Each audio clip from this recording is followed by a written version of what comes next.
So, good morning guys. Today meron tayong i-unbox na isang aging rod na gagamitin natin sa ating mga aging adventures. So, syempre i-compare din natin siya dito sa ating rod na Major Craft 5G Agido. So, unbox na tayo. Ito. Yan. Shout out syempre sa ating Ninong Charles Leander. Tingnan natin kung ano tong rod na ito.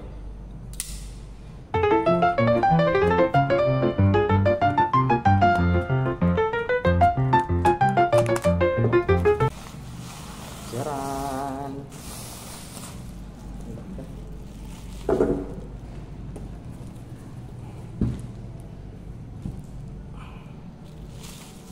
Ito.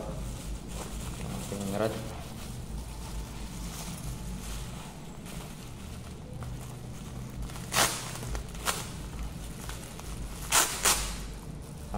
Meron din tayong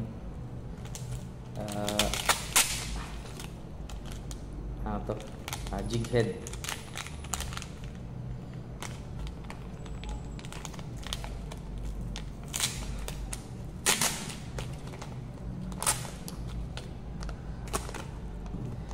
Meron tayong metal jig flat 5 grams. So ayos, ganda.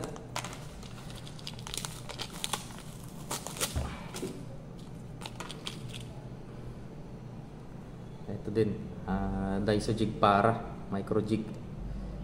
Kung ano nga to, 3 grams. 3 grams. Pwede ito sa spot ko sa sa parola. Tsaka isang 5 grams. Yan, subukan natin to, gamitin to mga to.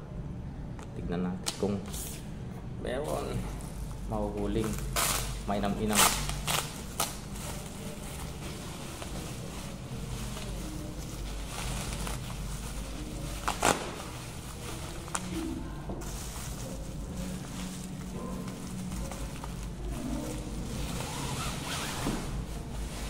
So, ang rod na ito ay ang Jaran. Yan.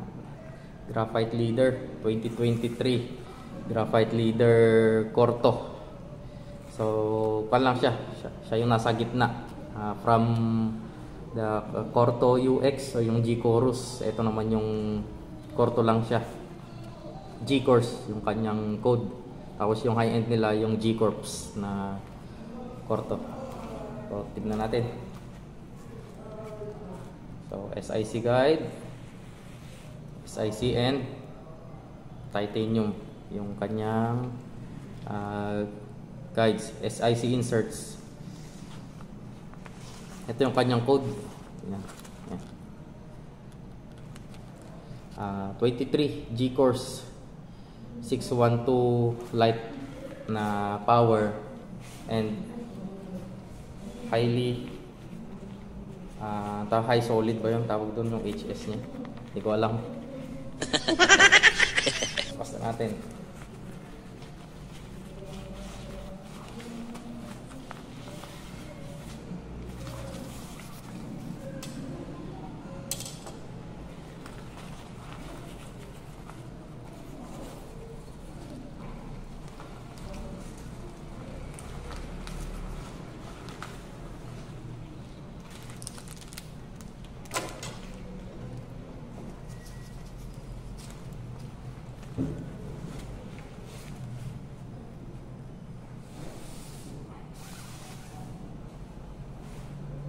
Ito yung kanyang tip.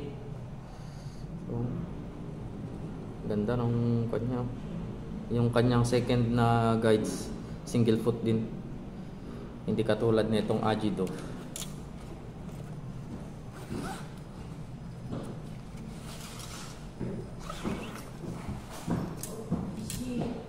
Yan. Kung pagpaparehasin natin, yan, kwan siya, double foot. Ito, single foot lang. Tsaka mas manipis siya. So, kwan naman siya. Acceptable naman kasi medium power itong Agido. Saka ito delicate aging, sabi nga ni Ninong Charles. Kaya medyo iingat-ingatan. Naku po, napakanipis. Sos, makasyopat gamitin. Compare natin sa Agido. Ayan, nakikita niyo. Ayan, ang kanilang pagkakaiba. Although halos same lang din naman sila, pero mas manipis pa rin siya ng siguro couple of ilang millimeter lang yun. So dito na tayo sa bat. So the bat is this. Pa tayong pre-nakwan. Tanggalin muna natin yan. Ang cute pala nitong kanya maliit. So yan, Olympic graphite leader. Sarap. Handmade in Japan. So okay na ako dito. So siguro ito ang gagamitin natin paminsan-minsan kasi delicate aging na ito. Ayan. Graphite leader, Corto 23G course. 6 feet 1 inches 2-piece light power rod HS. Your max niya is 3 grams and line capacity niya maximum of 2.5 pounds. So compare natin sila sa Agido.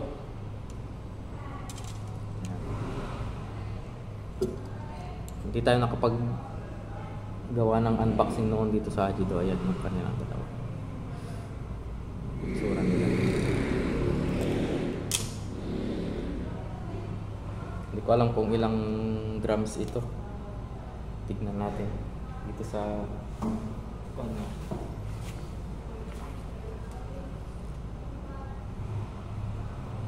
53 grams ito. So compare sila sa Agido, kung ito nagkakamali na nasa 55 grams itong Agido. So di rin lang sila nagkakalayo. From the handle, yan, mas mahaba lang itong Agido sa kanyang hawakan. So given naman kasi kanya na 682, ito 612 lang. So single foot, titanium, SIC inserts, parehas sila ng Agido. Yan. Ang Agido pan din siya.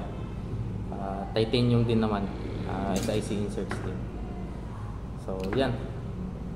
Gagamitin natin sila, pagko-compare natin para magkaroon kayo ng idea kung ano yung kukunin ninyong rod dito sa dalawa na ito. So parehas silang mid-end from Major Craft and Graphite Leader. So yun nga, try natin sa mga susunod na araw.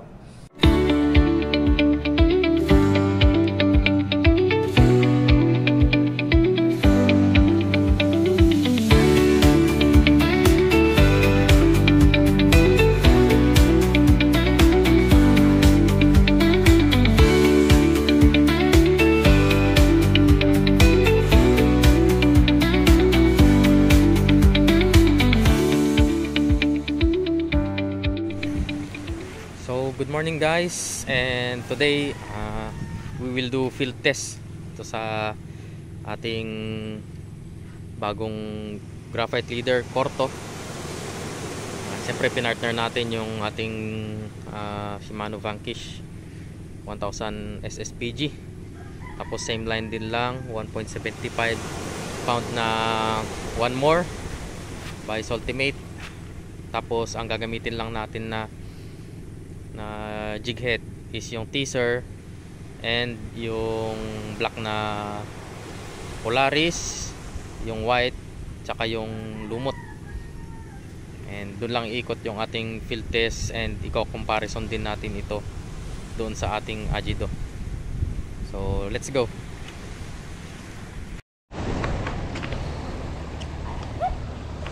So weather natin medyo merong ambon-ambon and the low tide is coming, mga past 8 yung pinaka peak nya. Our time is nasa pasado 7 o'clock. So first cast tayo, drag check.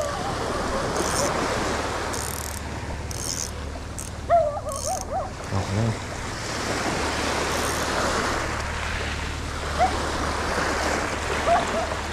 Siguro unang isda natin, hulaan ko, tiki.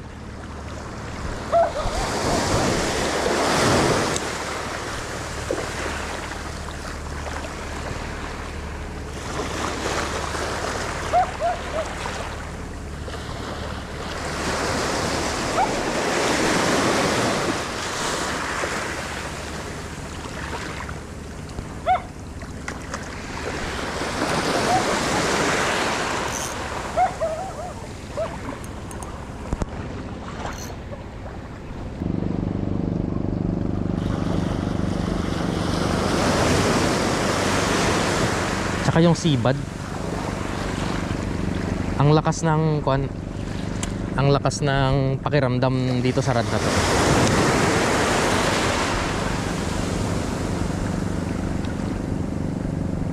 Parang hinihila talaga yung rad.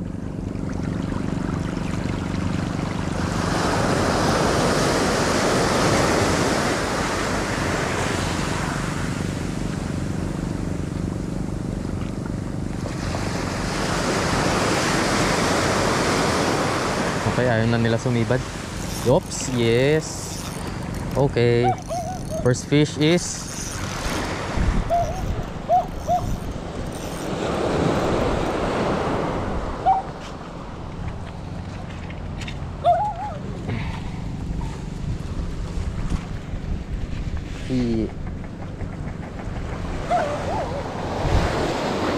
dasan natin. Ayan. Maganda naman sa picture. So, dahil ikaw ang first fish ni Korto, syempre picture taking muna kayo. Ayan.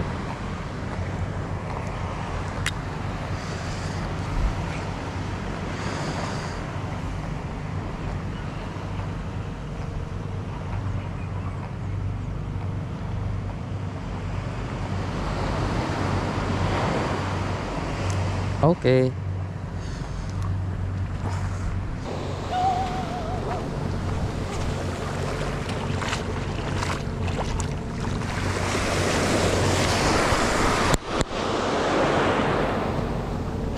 Gisan ulit natin.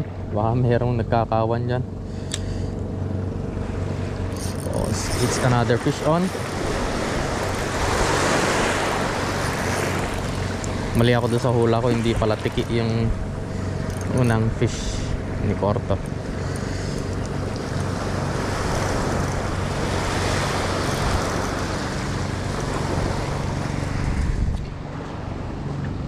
Isa siyang dayangdang. Ay, why.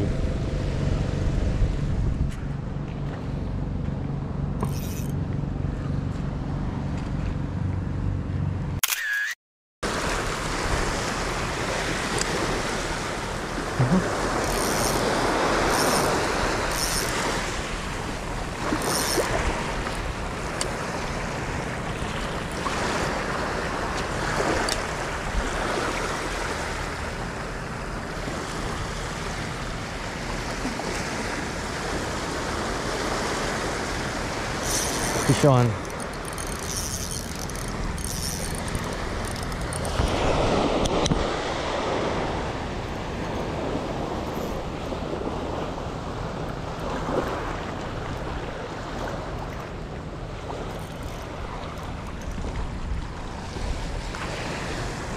Kanuping.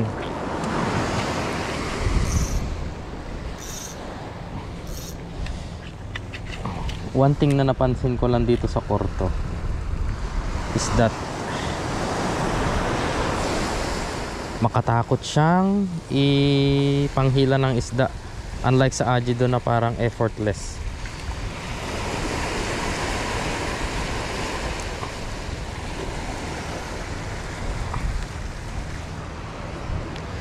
Parang napakalambot niya in terms nung deadlift nung isda.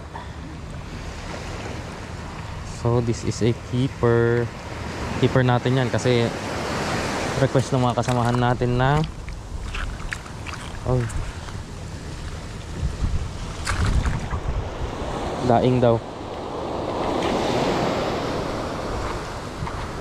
So from, I think from 3 inches ay 3 fingers pataas, keep natin. Pero pag mga 2 fingers lang, release natin.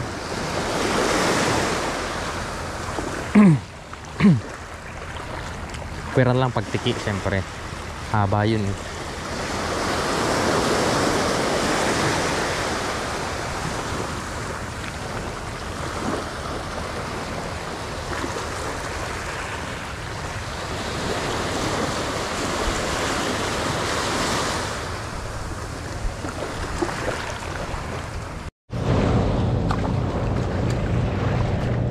Pwera sabi.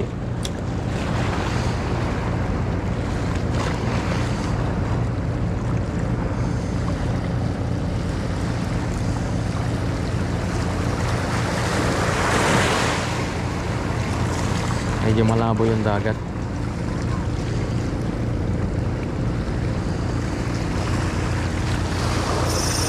Fish on.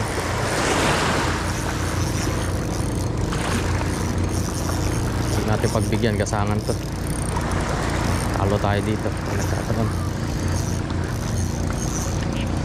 Oh, yeah.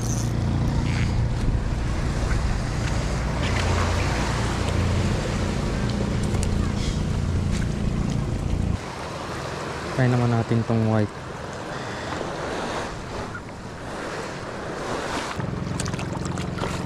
Ulit.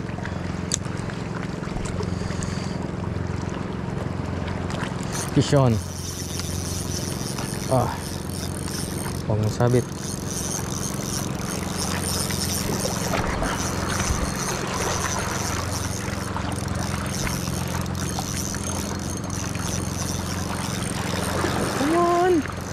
Come on. Isinabit na nga.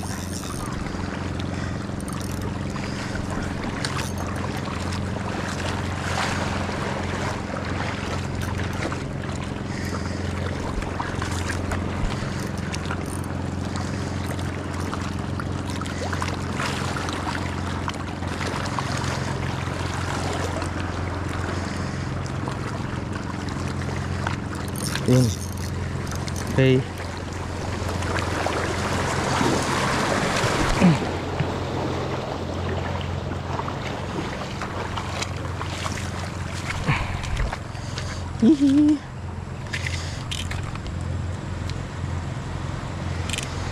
It's a peacock.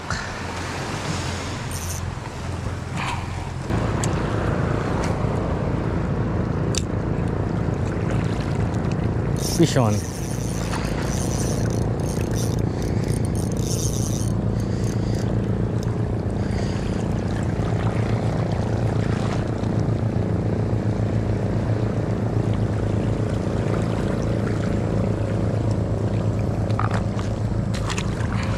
Opya. Ay, nakatakas pa. Bagay, 2 fingers lang naman. Picture taking lang sana.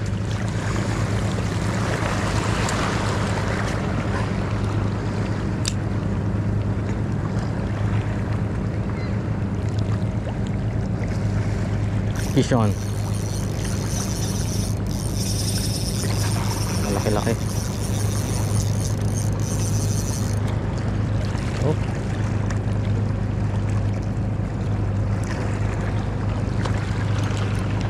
At isinangat pa nga, lapu-lapo na again.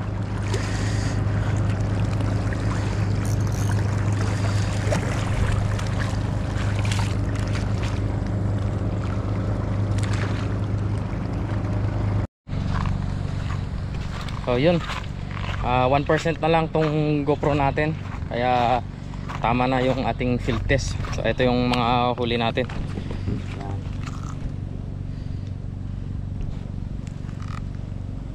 Canoping, tsaka snapper. So meron naman tayong 4 na mga good size. So okay, sana panoorin nyo and compare natin sa Agido sa mga susunod na araw. Thank you. So good morning guys. Dito ulit tayo sa spot natin.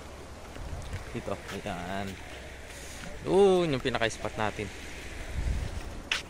So ang gagamitin naman natin ngayon ay si Ajido. Inaway na ako nung mga nakakorto. Hindi, kwan lang naman to. Friendly comparison lang natin dun sa dalawa. Kasi both naman na maganda yung rod. Tsaka maaasahan. So magse-set up muna ako. Tapos hagis na tayo. Dito so unahin na natin dito sa may sabangan ng ilog. So eto. Yan. Yan, dito sa may sabangan. Tapos doon yung resort na pinaghahagisan natin. So set up muna ako guys. So yun guys, nakapag-set up na tayo. Ito na yung setup natin. Yung rod lang ang naiba, yung reel ganun pa rin, si Vanquish pa rin ang gamit natin. Tapos yung black pa rin na Polaris saka 2 grams na teaser jig head. Tsaka yung leader niya yung 8 pounds pa rin. So dito na tayo, hagis muna tayo.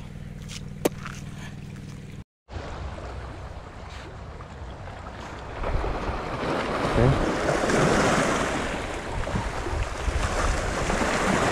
Medyo malalim pa yung ilog.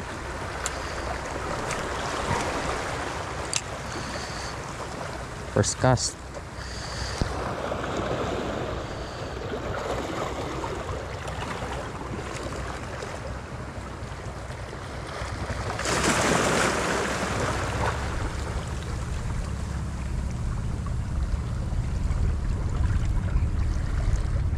Fish on.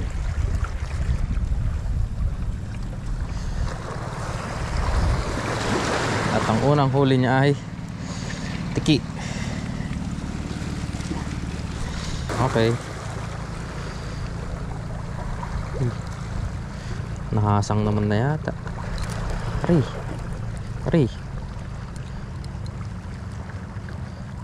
Ay, buti hindi. Oh, bye-bye.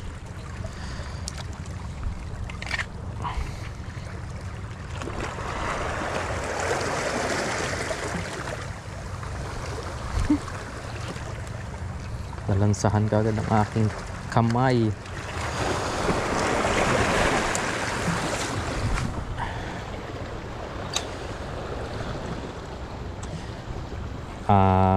Siguro meron ng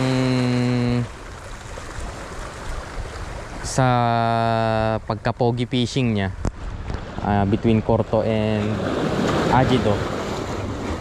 Meron akong isang napansin na mas maayos ang pagkakalagay ni Ajido kaysa kay Corto. And I think dun siguro siya mananalo si Ajido.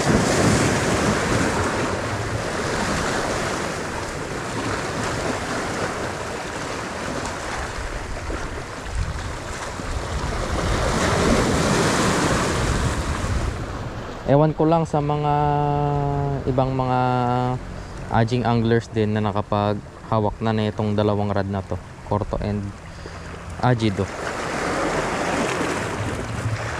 Parang for me mas komportable siyang hawakan when it comes dito sa handle dito. Yan. Parang maiksi yung kay Corto. Pero sa maneuverability, mas maimamaneuver mo si Corto talaga. Kasi syempre mas magaan, tapos mas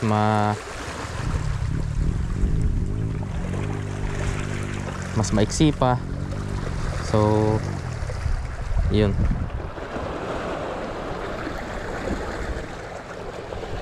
Lakad na muna tayo. Tawid.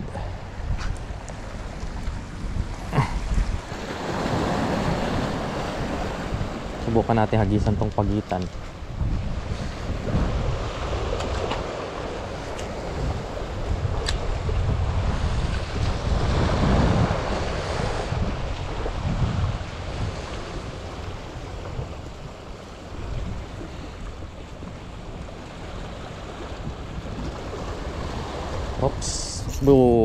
Fish on. Uy, medyo malaki-laki. Dito ka, may tali dyan. May tali. Yun.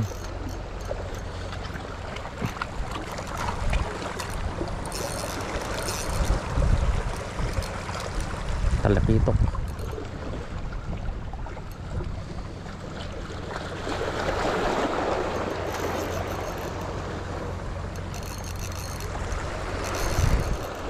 Kaya pala snag ay foul hook.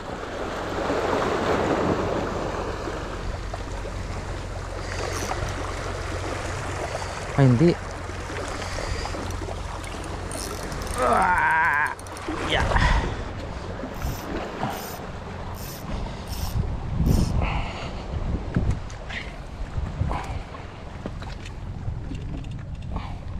Yo, second fish of Ajido. Nakakatakot na sinasabi ko sa Korto, yung pag mag-isa mo, yung ide-deadlift mo yung medyo may size na isda. Pero dito sa kanya parang kumbaga hindi ka mag-aalangan. Preference na lang din ng mga gagamit. Pero sa akin, kung sa overall siguro daily rod talaga na mahilig ka sa aging and gagamitin mo talagang daily rod, mas prefer ko itong Ajido kaysa kay Korto. Si Korto kasi parang kwan siya, pwede siyang gamitin na casual use, pogi fishing, parang ganun.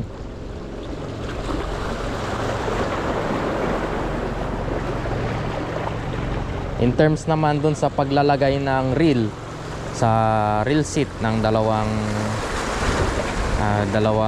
rod, Korto and Ajido, mas pogi talaga si Korto kasi dahil dito dun sa may kanyang thread. Si Ajido kasi, ayan, hindi na siya nakikita pag nakalagay na ang reel dun sa mismong rod. Hindi na nakikita itong pagka-carbon niya. Samantalang si Korto is nandun pa rin. Kaya pogi fishing pa rin talaga.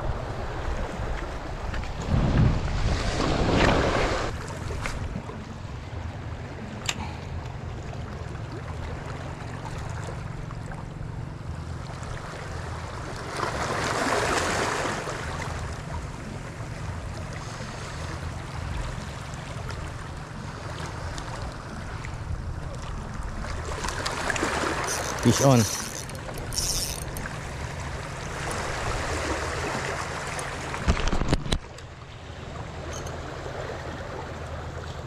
Opya. Batig. Buti di mo naputol ng leader. Ay.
Yung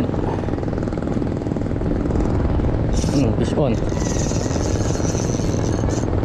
Itong 1.5 grams hindi ko siya masyadong ramdam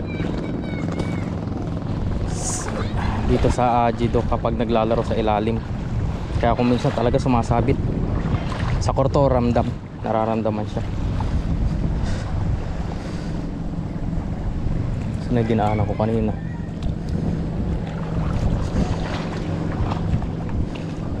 Yeah.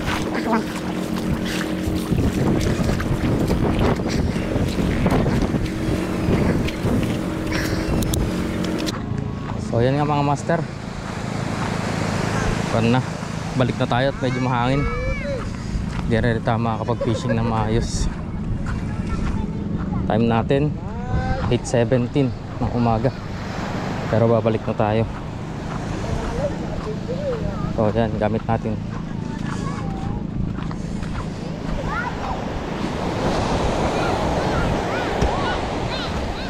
Yan yung huli natin.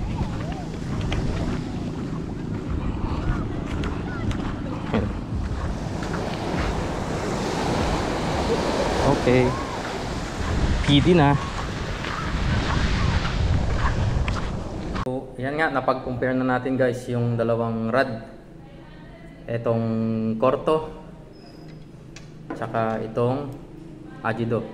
So sa kanilang dalawa, so sensitivity wise, mas sensitive si Corto. Kapag sa mga bites, siguro 9/10 ito, kasi syempre nasa mid-end pa lang naman sila. 9/10, then 8/10 siguro si Agido. Sa tip naman nila, yan, parehas lang sila ng haba ng kanilang solid tip, ayan. Pero ang isang napansin ko, mas premium tignan si Agido. Yan, yung kanyang pagpapalit ng tubular to solid, mas smooth yung pagkakagawa sa kanya compare dito kay Corto. Ayan, medyo may nakabukol. Yan, doon siguro siya natalo. And then sa handle naman niya, ayan, tingnan natin. Handle, mas magandang itsura talaga nung handle ni Corto, mas pogi tignan. Pero dahil nga sa iksi niya compare mo dito sa haba, yan, medyo mas maiksi siya dito, tapos dito. Yung kanyang handling comfort pagdating sa casting, mas may comfort si Agido. Not to mention na EVA si Agido, kapag naka-gloves ka, mas maganda yung grip sa kanya compare dito, kasi siya parang plastic. Kapag naka-gloves ka, may kunting dulas. Yun lang naman. And then sa casting distance, syempre mas malayo si Agido dahil 6'8" siya. 6'1" lang itong si Corto. So hindi natin pagtatalunan yon dahil syempre mas mahaba, mas malayo. And then sa kanyang yung paglalagay ng reel, yan, kapag nakaganyan siya, kasi kapag walang reel na nakalagay, nakikita itong carbon ni Agido. So ang ganda niya tignan. Pero kapag may reel na siya, natatakpan dahil nakaganyan na lang. Medyo mahaba kasi yung foot ng reel, kaya natatakpan na yung kanyang pagka carbon. Unlike dito kay Corto, nakasama yung carbon niya mismo sa mismong gumagalaw.